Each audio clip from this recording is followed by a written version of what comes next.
The leash didn't slip. Rictus ripped it free. 1 second, the guard was holding the 140-pound beast. The next, the dog was sprinting straight at the little girl with the backpack. Everyone froze, because the way she stared back at that monster, calm, unblinking, made no sense. And just when his jaws snapped inches from her arm, she whispered something that stopped the unstoppable. But what did she say?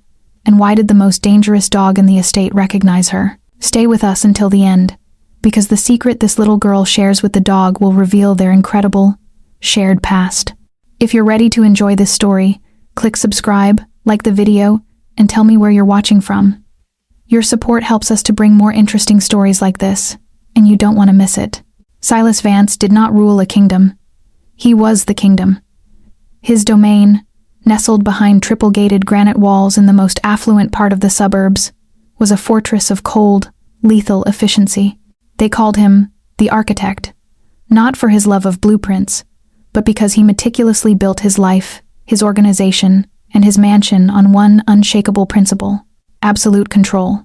Every door had a sensor, every negotiation had a predetermined outcome, and every guard was a hand-picked extension of his will. Chaos was the enemy, and Silas Vance had defeated it in every arena of his life save one. The cane corso, Rictus, was his constant, glaring failure. Rictus was a mountain of muscle and jet-black fur, weighing in at 140 pounds.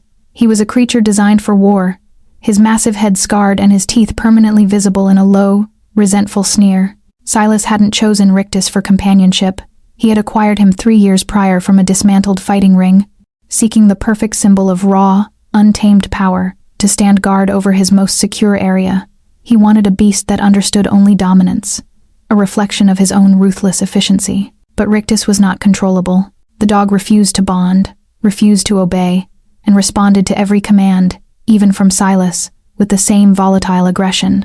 He had shredded the specialized Kevlar leashes designed for him, turned expensive steel food bowls into jagged relics, and, most damningly, had sent 3 renowned professional trainers, men who handled lions and bears, to the emergency room. One trainer had claimed the dog didn't just bite, he tried to dismember. Silas kept Rictus in a heavily fortified, secluded courtyard on the estate's east wing. He respected the dog's lethal independence, a distant mirror of his own nature, but the situation was an intolerable flaw in his perfect world. A tool he couldn't wield was useless, yet something prevented him from simply having the animal removed. Perhaps it was a stubborn refusal to admit defeat. The staff treated the east courtyard as a contaminated zone, devising elaborate, minute-by-minute avoidance schedules for deliveries and maintenance, communicating the dog's position via hushed, coded radio traffic. The tension Rictus generated was a low hum beneath the mansion's veneer of cold luxury, a constant reminder that pure, brute nature could not be tamed by money or fear. The only time Rictus calmed was when the wind shifted, bringing the smells of the outside world, or when a shadow passed over his courtyard walls, momentarily silencing his relentless pacing. He would lift his head, his dark eyes unreadable, terrifying, focused on nothing, listening to something only he could hear. Silas, watching from the high-tinted window of his study, often wondered what the dog missed, what ghost kept him chained to such fury. He knew the answer was probably nothing but the primal urge to dominate. He would turn away from the window, back to his spreadsheets and his empire, reinforcing his belief that the world was either controlled or crushed. He never suspected that the answer was about to walk right through his perfectly controlled gate, carried by a 6-year-old girl. The perimeter of terror wasn't built of steel bars. It was built of routine, fear, and silence. Maria, the long-suffering house manager, coordinated the flow of staff around the East Wing with the tactical precision of a general directing troop movements. Her radio crackled constantly, relaying the position of the volatile 140-pound dog. Maintenance window open in 4. Rictus pacing south wall. Hold the cleaning crew in the west parlor. The staff, intimidated into a uniform of crisp, emotionless efficiency, moved like ghosts. They had learned that fear was silent, and any unexpected noise, a dropped tray, a cough, a raised voice could trigger the monster in the courtyard. They only saw the black flash of Rictus's body through the thick, reinforced glass of the corridors, always lunging, always snarling, a creature utterly divorced from any concept of domesticity. Silas Vance was the only man who occasionally visited the courtyard's edge, though he never attempted contact. He would stand at the heavy steel door, separated by a thin pane of ballistic glass, watching Rictus's relentless, frustrated energy. He didn't see an animal.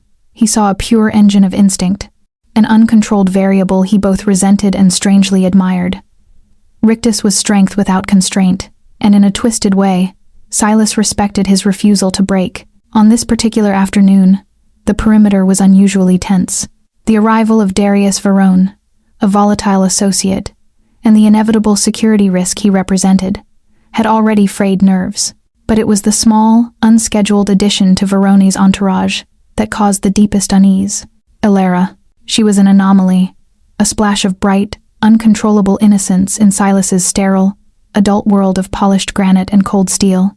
As Darius and Silas moved into the study, the room with the high window overlooking the courtyard, Elara was left in the west parlor under the nervous watch of Maria. The house manager tried every distraction. Expensive toys, a vast library, the manicured rose gardens. Elara ignored them all. She was quiet, almost unnervingly still, her small dark eyes constantly searching the architecture of the house. "Are you looking for something, dear?" Maria asked, her voice tightly controlled. Elara turned, her expression too serious for a 6-year-old. "I'm looking for the sad part." Maria froze. "The sad part of the house?" "Yes," Elara confirmed, looking toward the heavy, dark corridors leading east. "Mama used to look like that when she was hurting, but she was always hiding it. This house is trying to hide it too." Before Maria could process the unnerving statement, and before she could implement the standard protocol of distract the child away from the danger zone, Darius Verone's booming voice called her away. "Maria, I need fresh coffee, and make sure it's the good stuff this time." Maria shot Elara a final, pleading look, but the child was already turning, her gaze fixed entirely on the unlit hallway, where the cold air of the east wing began. The house manager hesitated for only a second too long, and when she rushed back with the tray of coffee, the west parlor was empty. The silent alarm that had been humming beneath the mansion's surface suddenly surged into a scream of raw dread, because Elara was gone, and the only direction she could have possibly gone was toward Rictus's zone. The arrival of Darius Verone was always a loud, disruptive affair, but today it was muted by the silent presence of the child. Elara stood slightly behind her father, a small anchor of stillness in the organized chaos of the manor entrance. She was dressed in a simple cotton dress, her blonde hair catching the sunlight, and the small backpack she clutched made her look utterly mismatched against the marble floors and the dark-suited guards. Silas Vance, the architect of control, hated disruptions, and he particularly disliked tiny, unpredictable variables that served no tactical purpose. He greeted Darius with a cold handshake, his eyes lingering on Elara for a fraction of a second too long, assessing her as a potential liability. "Darius," Silas's voice was smooth as ice. "I wasn't informed of a guest." Darius merely chuckled, a grating sound. "Family business, Silas," Elara's mother. "Well, she's gone. Can't leave her alone. She'll sit quietly, like a statue. Right, princess?" Elara didn't respond or even look up, lost in her own quiet world. Silas dismissed her quickly, ushering Darius into the private wing, mentally calculating the additional security risk and placing Maria on immediate babysitting duty. He saw her as nothing more than an accessory, a temporary inconvenience born of grief he didn't care to understand. But Elara was not quiet because she was obedient. She was quiet because her entire inner world was currently consumed by the memory of her mother. 3 months had passed since the funeral, but Elara still carried the heavy knowledge of her mother's last months, the hollowed-out look in her eyes, the silent, relentless pain she tried to hide behind forced smiles. To Elara, the grand, polished mansion felt brittle, like a mask trying to conceal a deep, silent ache. While the men spoke in the study, Elara wandered aimlessly into the west parlor, a room designed for polite, distant conversation. She rejected the toys Maria offered, the dolls and puzzles feeling plastic and dishonest. She was looking for truth. She noticed the subtle shift in temperature, the faint, metallic scent of ozone, and the way the shadows clung heavier to the eastern hallway. She drifted toward the high, arched window of the parlor. From this angle, she could see a slice of the east courtyard, a patch of rough, uneven flagstone, high walls, and a thick shadow pooling in the corner. And then she saw him, Rictus, the immense black dog, pacing with the caged fury of a hurricane. His breathing was heavy, his steps rhythmic, a mechanical exercise in controlled rage. Maria saw where Elara was looking and nearly choked on her own breath. She rushed to the window, ready to slam the heavy drapes shut, But Alara spoke first, her voice a low, perceptive whisper. "He's not a statue," Alara murmured, tracing the cold glass with a small finger. "He's just waiting for someone to find him." Maria watched Rictus, who suddenly paused his pacing, lifting his great, scarred head. It was as if he'd heard the whisper through the double-pane glass. His dark, furious eyes seemed to lock onto the small, bright figure in the window. The perimeter of terror was closing, and Alara, driven by the memory of her mother's hidden grief, knew exactly where the house was hurting. She needed to see it up close. Alara moved like water finding its level, drawn inexorably toward the coldest, quietest parts of the sprawling mansion. Maria, distracted by a flurry of urgent radio traffic concerning Veroni's demands in the study, had lost sight of the child momentarily. By the time the house manager realized the west parlor was empty, Alara was already a quiet, determined figure navigating the long, marble corridor leading east. This was the forbidden wing, where the air pressure felt heavier, and the expensive silence was frequently punctuated by the distant, muffled sound of a heavy chain dragging. The security here was discreet, but absolute. The guards knew this route was only ever traveled by the few who needed to access the adjacent server room, and they moved instantly to intercept the tiny trespasser. A guard named Marcus, the one tasked with Rictus's daily exercise, the man who strained against the leash in the visual reference, stepped out from a recess, his face turning pale when he saw Alara. "Little miss, you can't be here," Marcus whispered urgently, moving to gently guide her away. Alara ignored him. Her eyes were fixed on a narrow vertical slit window set high in the wall, a remnant of the original fortress design that offered a distorted fisheye view into the east courtyard. She stopped directly beneath it, craning her neck. "He's right there," she breathed, her voice filled not with fear, but a strange, focused intensity. Marcus's blood ran cold. He knew Rictus could sense movement, even through thick glass and layers of concrete. "We need to go now. He's volatile." Alara didn't budge. Through the warped pane, she could see the massive, black outline of Rictus. He was pacing his perimeter, his powerful strides grinding the stone beneath his paws. The dog's breath condensed faintly against the cold air, a visible manifestation of his constant, internal storm. She watched him for several long seconds, noting the frantic, pointless energy. Then, she spoke, her voice still quiet, but carrying the startling weight of adult realization. "He's not angry, sir. He's broken." Marcus stared at the child, then glanced nervously back at the window. The term broken applied only to things of value, contracts, fortunes, men, never a vicious animal. But as the child spoke the word, something shifted in the courtyard. Rictus, mid-pace, stopped. He didn't roar or lunge. He simply lifted his great scarred head and looked toward the tiny, imperfect window. Marcus felt a tremor of pure terror not just for the child, but for the inexplicable connection he felt snap into place. He couldn't move, mesmerized by the silent communication occurring across the glass. Rictus's dark eyes locked onto Alara's small figure, and the constant, violent tension that usually radiated from him seemed to momentarily dissipate, replaced by a still, dangerous curiosity. Before Marcus could physically yank her away, Alara reached up, stretching her fingers toward the glass. "He's waiting for me," she announced simply, then stepped around the petrified guard, continuing down the hallway where the faint scent of wet earth and heavy animal lay thick in the air. She was heading toward the courtyard exit, and Marcus knew, with terrifying certainty, that this small, empathic girl was about to confront Silas Vance's only real monster. Marcus stood paralyzed, unable to reconcile the sight of the small girl, the vulnerable civilian with the tactical necessity of restraining her. He was a professional, trained to handle threats, yet Alara was neither a threat nor a person he could simply overpower. She was a moral crisis in motion, and she was heading toward a literal monster. She moved with an uncanny quiet purpose, her focus absolute. The corridor ahead terminated in a heavy, unmarked service door.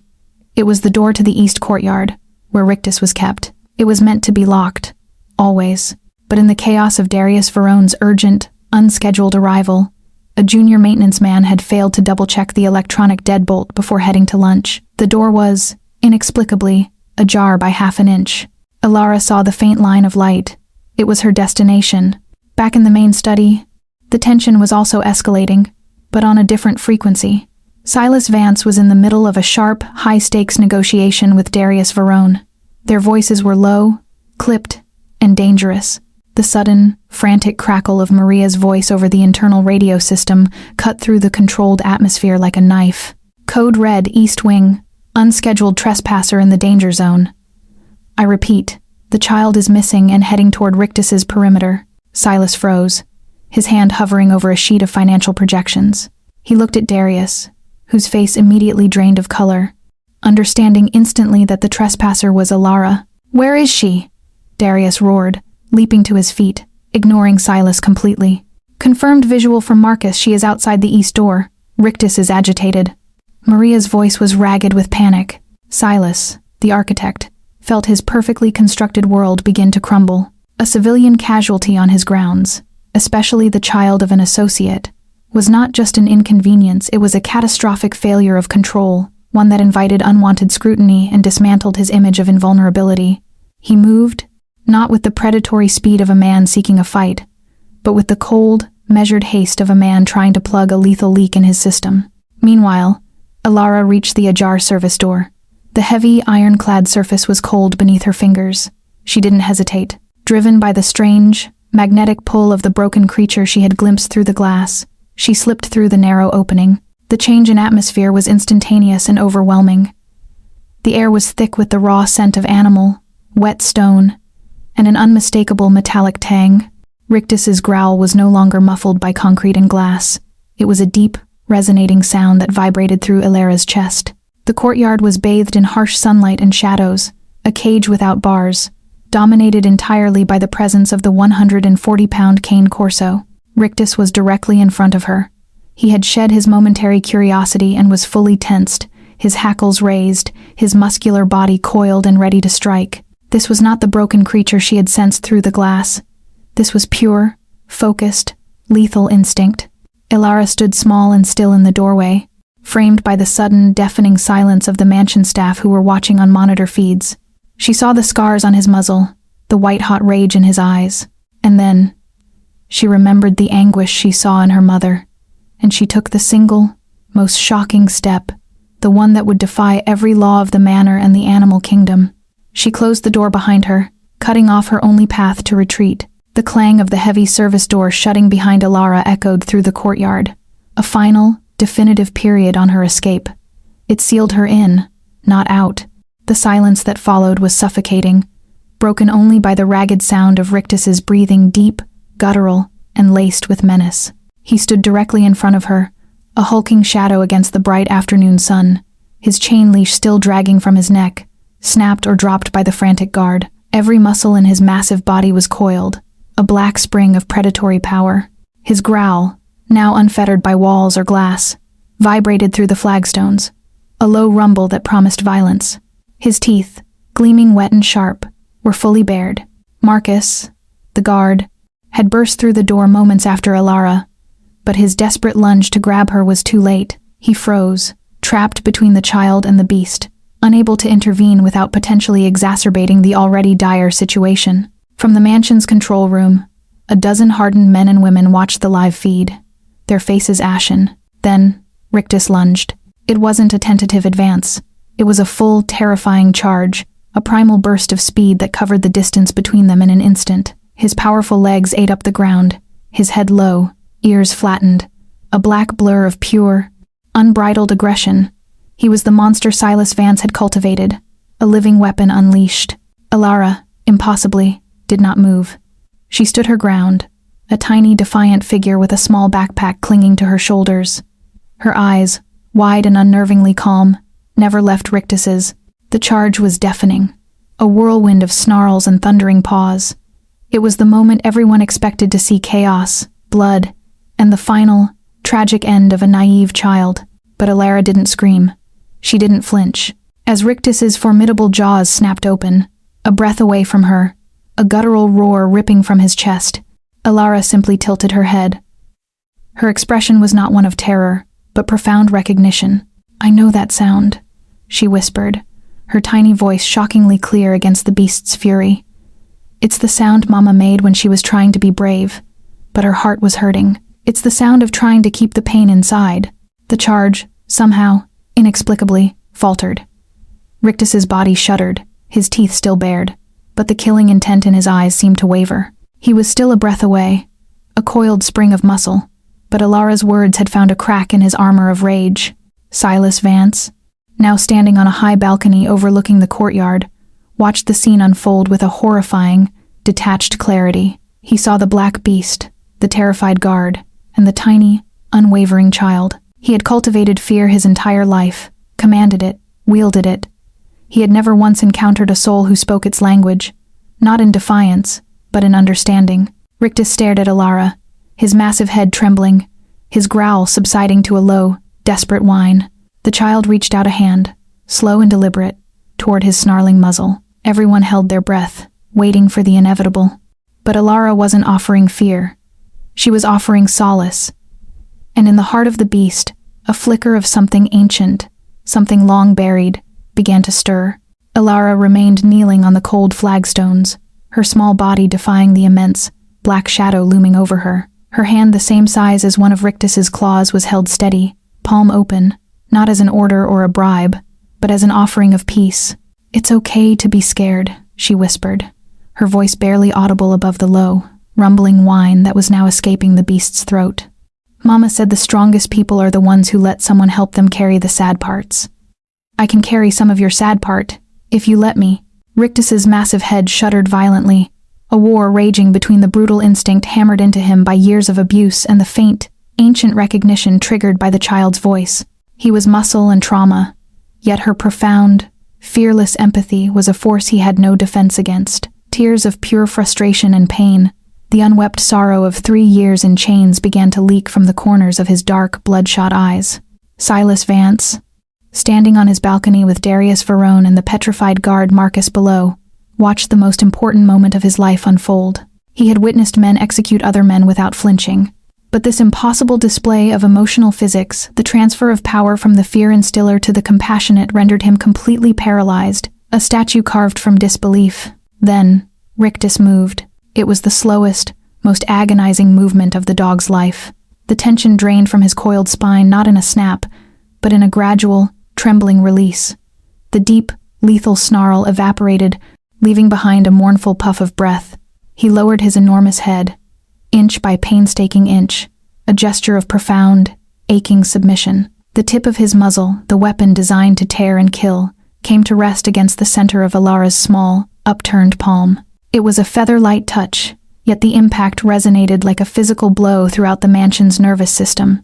The guard, Marcus, audibly choked on a sob. Alara didn't flinch. She simply ran her thumb, gently, over the cool, wet black leather of his nose. Rictus emitted a sound that was no longer a growl or a whine, but a deep, shuddering sigh. The chain leash clattered onto the stone floor, forgotten. With an immense, slow effort, the 140-pound dog folded his front legs and, in a posture of complete surrender, crawled forward. He rested his massive, scarred head fully in Alara's lap, closing his eyes, his entire body going slack with an exhausted peace he hadn't known since he was a puppy. Alara's own eyes widened as she felt the weight and the warmth. She gently pushed aside the folds of his ears, revealing the faint, jagged scars, the evidence of his brutal past. Silas Vance, the man who built his empire on the foundation of fear, stood utterly defeated. His magnificent, brutal tool had surrendered to the quiet kindness of a child. He realized with a terrifying clarity that this was no random incident. This was a reunion. He needed to know the truth now, and he needed it before Darius, who stood weeping with relief, ruined the moment. Silas turned, his mind racing through old files and past associations, knowing that the secret to the dog's fury and its immediate cure lay buried deep in his own violent history. He had to find out who this child was, and what she truly represented to his monster. The immediate crisis had passed, replaced by a surreal stillness. Rictus remained motionless, his immense head heavy in Alara's lap, his eyes closed in a deep, peaceful slumber. Alara sat quietly, running her small fingers over the ridges of scar tissue that mapped his brutal history. She whispered soft, nonsensical words to him, words of comfort she wished she could have given her mother. Darius Verone, the father, stumbled into the courtyard, tears streaming down his face as he collapsed onto the stones near his daughter. He didn't touch her. He only watched the impossible sight of the beast and the child, his entire frame shaking with relief and confusion. Marcus, the guard, dropped his pistol, his professionalism utterly shattered, and simply leaned against the cold stone wall, trying to regain his breath. Silas Vance was already gone from the balcony. He moved swiftly to his command center, ignoring the security team's panicked debriefing. He bypassed the complex digital infrastructure and went straight to the archive, a secure, physical vault housing the dirty secrets of his empire. He pulled the file on the acquisition of asset R140, the cold, sterile designation for the dog. The file was thin, focused mainly on the dog's lineage and fighting record. But one page contained an anomaly, a brief typed note added during the initial transport. It mentioned an emotional setback, a handler, a small man named Torino, whose family was removed from the property during the dog's conditioning. A child was mentioned, a tiny, quiet thing, who had been observed calming the dog between matches. The name, Elara. The last name was the key. The child's last name was Veroni, or something close enough in the chaotic ledger-keeping of the fighting ring to be the same family. Silas picked up the secure phone and dialed a number that hadn't been used in years, the contact for the now retired, disgraced fixer who arranged the initial acquisition. The phone rang once, twice, before a groveling voice answered. "Torino, tell me about the child at the compound." Silas's voice was dangerously low, cold, and absolute. Torino hesitated, then the truth spilled out, a rush of desperate confessions. "The Verone girl. Sir, Elara? She was always around the ring. Her father was the cleanup guy, worked the yard. Rictus was a puppy then, scared and skinny. She'd sneak him food, whisper to him. She was the only one who could touch him, stop him from shaking. We used her in the early days, between fights, to keep his blood pressure down, believe it or not. When the dog got too big, too aggressive, and the fights got too serious, the boss sold the handler off, and the family vanished. We didn't want the weakness." Silas hung up. The cold, sterile files in his hands suddenly felt charged with impossible warmth. He looked out the window again, not toward the wealth of his estate, but at the small, sun-drenched courtyard. He saw the child and the beast, two scarred, exiled souls finally reunited. Elara Verone was not just the daughter of his business associate. She was the missing piece of Rictus's broken spirit. The light that the fighting ring had tried, and failed, to extinguish. Her simple presence had just undone 3 years of his iron control. Silas Vance, the man who believed he controlled everything, realized he had been harboring not a monster, but a heart waiting to be found. The true transformation was not in the dog, but in the architect himself, forced to confront the limit of his power and the overwhelming strength of kindness. Silas Vance walked back toward the east courtyard, but he was no longer the man who had left it moments ago. The architect had just watched the foundation of his entire worldview, the belief in control through fear pulled out from under him by a child's gentle hand. The files, the threats, the muscle, and the money had all failed where empathy had effortlessly succeeded. When he reached the courtyard, the scene was unchanged, yet utterly different. Darius Veroni sat weeping quietly, his large body folded awkwardly on the stone. Elara remained cross-legged, a small, vibrant sentinel, occasionally patting Rictus's huge head. The dog, the monster who once lived only in a state of coiled, unpredictable readiness, was utterly relaxed. His breathing was deep and even, the sound not a growl, but a rhythmic, peaceful snore. Silas dismissed the remaining staff with a curt gesture, his eyes lingering on Marcus. "This incident never happened. Any mention of it, and you'll find yourselves explaining your retirement to the wrong people." The threat was clear, but the conviction behind it was protective, not punitive. He addressed Darius, who looked up, raw and exhausted. "Your meeting is concluded. You will take Elara home now." Darius nodded numbly, moving to retrieve his daughter. Elara, however, didn't want to leave. She looked down at Rictus, who stirred slightly at the movement, but didn't rise. "He's still scared he'll be put back in the herding place," Elara whispered to Silas, her face tilted up. She didn't look at him like the mob boss. She looked at him like a complicated fact to be understood. Silas met her gaze, and for the first time, he saw not a liability, but the architect of Rictus's peace. He felt a deep, unfamiliar shift within his own hardened chest. He looked at the gentle curve of the dog's back, the peaceful, heavy rest of his head. This beast wasn't an asset, he was a soul, one that Elara had rescued. "He won't be," Silas stated, his voice devoid of any pretense of authority. speaking a simple, unyielding truth. "He is home now," Elara smiled, a flicker of pure, bright relief. She gently extracted herself from Rictus's side, placing one last, soft kiss on the dog's scarred forehead. "I'll come back tomorrow." As Darius led Elara away, Rictus remained in the courtyard, still lying in the sun. He wasn't pacing, he wasn't snarling, he was simply waiting. The patience of a faithful, redeemed creature. Silas Vance stood alone in the center of his estate, watching the space where the child had been. He realized his whole empire was built on a lie, that dominance was the highest form of power. Elara, with her empathy, had achieved more in 5 minutes than he had in 3 years of force. He knew the dog would be safe. He knew Elara was the key to that safety, and he knew, with chilling finality, that he would protect this new, unexpected dynamic, this small, fragile sanctuary built on kindness, with the same ruthless, absolute power he once reserved for his enemies. The architect's foundation had cracked, and something infinitely stronger and warmer had begun to grow in its place. Thank you for watching to the end. I believe you enjoyed it. We have a lot of other interesting stories like this lined up for you already, so click the image showing on your screen to watch the next. Don't forget to subscribe.